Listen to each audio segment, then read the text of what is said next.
আসসালামু আলাইকুম রহমতুল্লাহ। প্রিয় দর্শক, আপনারা স্ক্রিনে দেখতে পাচ্ছেন সারা বাংলাদেশের বিভিন্ন ক্যাম্পাসে ছাত্রদলের সন্ত্রাসীরা শিবিরের উপর যে বর্বরোচিত হামলা করেছে প্রিয় দর্শক, সেই হামলার প্রতিবাদে আপনারা দেখতে পাচ্ছেন রাজশাহী মহানগর ইসলামী ছাত্র শিবিরের বিশাল বড় একটি বিক্ষোভ মিছিল। প্রিয় দর্শক, আপনারা দেখতে পাচ্ছেন, চলেন ভিডিওটি আমরা দেখে আসি। সবাই ভিডিওটি শেয়ার করে অন্যকে দেখার সুযোগ করে দেন। প্রিয় দর্শক, আপনাদেরকে বলে রাখি, দেখেন এক ইসলামী ছাত্র শিবিরের মোকাবেলা করতে গিয়ে মাঠে নেমেছে ছাত্রদল, টুকাই দল, এরপরে যুব দলের নয়নকে লাগাইছে, এরপর বিএমপির লোকজন রাস্তায় নামছে।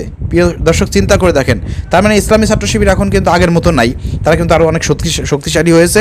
প্রিয় দর্শক, তারা কিন্তু ওদেরকে জবাব দেওয়ার জন্য প্রস্তুত আছে। এক ছাত্র শিবিরের বিরুদ্ধে মোকাবেলা করতে গিয়ে ঢাকার বুকে বিভিন্ন ক্যাম্পাসে যুবদল নেতা নয়ন নেমে গিয়েছে। প্রিয় দর্শক, যুবদল নেতা নয়নকে ভাড়া করতে হয়েছে, যুবদলের যত সন্ত্রাসী ছিল তাদেরকে ভাড়া করতে হয়েছে, বিএমপির লোকদেরকে ভাড়া করতে হয়েছে। প্রিয় দর্শক, ছাত্রদলের তো আসলে ছাত্র নাই, টুকায় ভাড়া করে নিয়ে আইছে। এরপরে প্রিয় দর্শক ব্যাকআপ দিয়েছে বিএমপির লোকজন, ছাত্রদলের লোকজন, যুবদলের, আর এর সঙ্গে যুক্ত হয়েছে পুরনো সেই আওয়ামী লীগ, ছাত্রলীগ, যুবলীগের লোকজন। সব তো এখন বর্তমান ছাত্রদল, যুবদল আর এইগুলো করতেছে। প্রিয় দর্শক, তো এই হচ্ছে তাদের বর্তমান অবস্থা। কিন্তু দেখেন, ছাত্র শিবিরকে এখনও সহযোগিতা কিন্তু জামাত করতেছে না, এখনও কিন্তু করে নাই।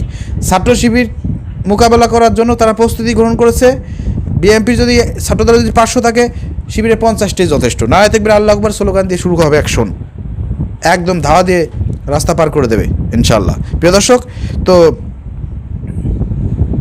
কী রে, এই সব বাইর করো তো।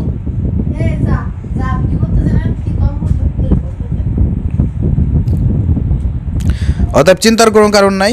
সাধারণ শিক্ষার্থীদেরকে বলবো, এই সন্ত্রাসীদেরকে এই ক্যাম্পাস ছাড়া যদি আপনারা করতে ব্যর্থ হন, তাহলে কিন্তু হল রুম, গেস্ট রুম আবার সেই আওয়ামী লীগ, ছাত্রলীগের মতন কিন্তু দিন ফিরে আসবে।